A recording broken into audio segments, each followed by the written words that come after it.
बिहार में चुनावी सरगर्मी तेज है और कुर्था, जहानाबाद और मखदुमपुर में भी ज़बरदस्त सरगर्मी बढ़ी हुई है, क्योंकि जैसे जैसे चुनाव का समय नज़दीक आ रहा है, बड़े बड़े नेताओं का भी आगमन हो रहा है।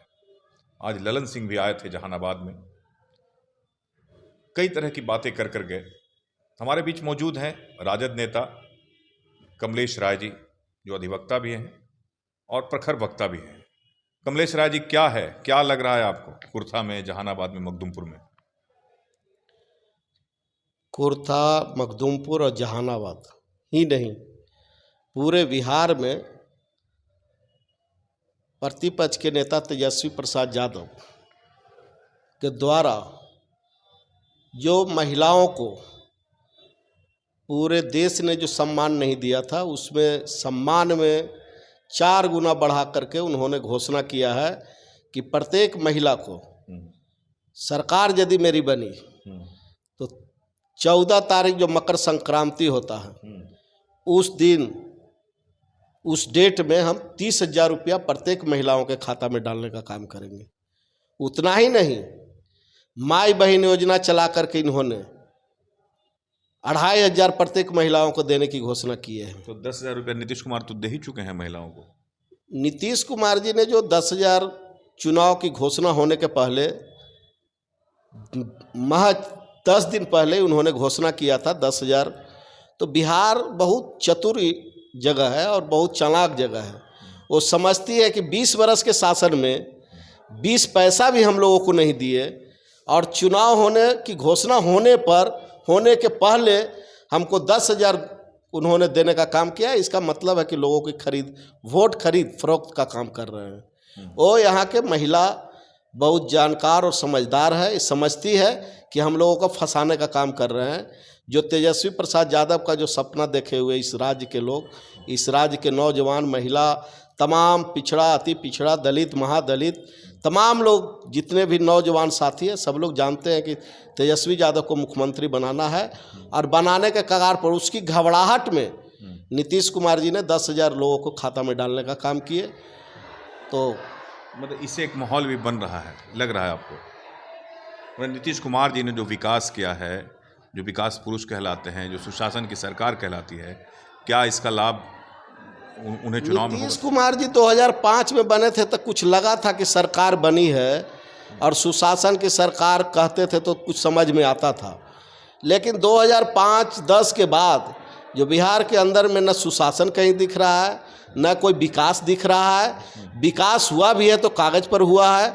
यदि विकास हुआ तो आप देखें कि इसी राज्य में एक बार धड़ाम 10 पुल, 15 पुल गिर गया। सड़क जो है सो बेकार पड़ा हुआ है, किसी सड़क का उस तरह से जीर्णोद्धार नहीं हुआ। और इस तरह से कितनी बिल्डिंग गिर गई, कितने जो है सो सरकार के द्वारा निर्मित जो बिल्डिंग था वो गिर गया। तो हम समझते हैं कि इसको यदि विकास समझते हैं लोग कि विकास पुरुष हैं, तो ये विकास पुरुष का इसका परिभाषा नहीं है। परिभाषा होता है विकास पुरुष के मतलब कि यदि पुल जो बना था, 15-20 पुल इसी बिहार के अंदर में गिर गया, 15-20 बिल्डिंग गिर गया, जिसका छत गिर गया, कितने लोग मर गए मजदूर, कितने मजदूर घायल हुए। तो इसका विकास पुरुष का इनको यदि संज्ञा दिया जाता है, इनको बताया जाता है, तो हम समझते हैं कि बेकार की बातें हैं। अब आते हैं स्थानीय बात पर, जहानाबाद, कुर्था, मखदुमपुर। तो पहले कुर्था की बात कर लेते हैं। जहानाबाद के विधायक रहे सुदय यादव जी, 5 साल रहे, 5 साल का और भी रहे, पहले भी रहे। यहाँ से एक बैग जो बदला गया, उनका क्षेत्र जो बदला गया, तो क्या वहाँ कोई मुश्किल हो रही है? क्या लग रहा है वहाँ का, क्या पोजीशन है? आप तो घूम रहे हैं जगह जगह पर। सीट बदल कर के इनको कुर्था जो माननीय सुदय यादव जी को दिया गया, वो बहुत गहन और मंथन और विचार विमर्श करने के बाद लालू जी और तेजस्वी जी ने इनको कुर्था का सीट दिया गया है। चूँकि जहानाबाद में तो इन्होंने विकास का जो लकीर खींचे थे, हम नहीं समझते हैं कि कोई आने वाला जो विधायक होगा उस तरह का लकीर खींच पाएंगे। चूँकि जहानाबाद आप भी रहते थे, हम भी रहते थे, यहाँ की आवाम भी रहती थी। रात के अधरतिया, दिन के दोपहरिया, जेठहरी के दोपहरिया में भी इन्होंने किसी को अंगुली भी पिराया होगा तो उसमें जाकर के खड़ा रहे होंगे।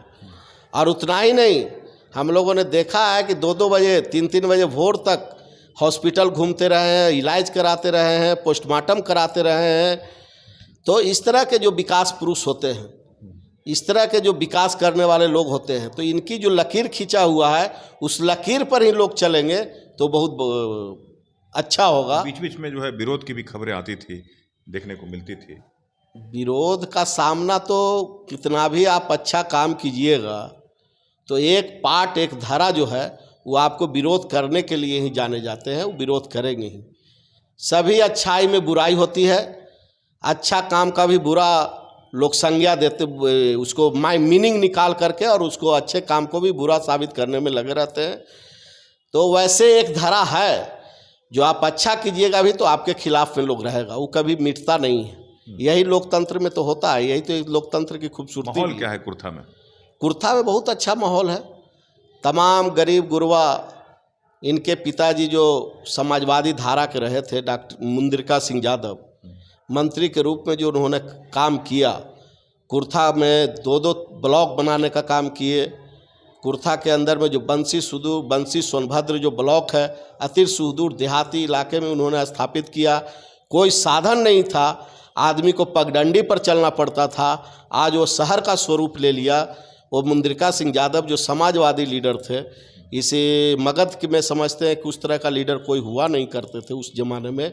उसने जो लकीर खींचा, उस लकीर पर चल करके सुदय यादव को चलने में कहीं कोई मुश्किल नहीं है। और वोट की जहाँ तक की बात है तो वोट तो तमाम लोग इनको स्वागत कर रहे हैं।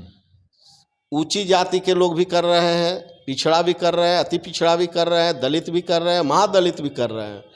वहाँ जीतने में हम समझते हैं कि मगध प्रमंडल का सबसे श्योर सीट और सबसे अंतर का जीत होने वाला है तो कुर्था में होने वाला है। अच्छा, अब मखदूमपुर पे बात कर लेते हैं। मखदूमपुर की क्या स्थिति है?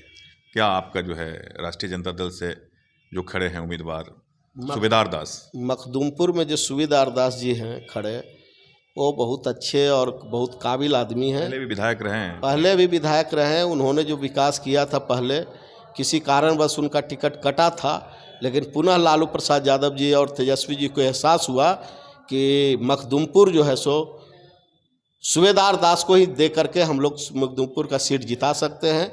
और मखदूमपुर में एकदम पूरी खुली हवा है सूबेदार पक्ष के, सूबेदार दास जी के पक्ष में और राष्ट्रीय जनता दल के पक्ष में। वहाँ जीतने में कहीं कोई दिक्कत नहीं है। अब फाइनल आते हैं जहानाबाद पर। जहानाबाद में हमेशा जो है यादवों को ही टिकट मिलता था राजद से। इस बार जो है एक नया प्रयोग किया गया है। माननीय नेता तेजस्वी यादव जी हैं, बहुत दूरदर्शी लीडर हैं, बहुत दूर की सोच रखते हैं। अभी 35 और 36 वर्ष की उम्र में इतना दूरदर्शी सोच रखने वाला लीडर देश के अंदर में बहुत नहीं के बराबर है। और उन्होंने देखा था कि भूमिहार और यादवों के बीच में इतनी दूरी हो गई थी कि उसको धीरे धीरे दूरी को कम करने का एक प्रयोग है। अच्छा।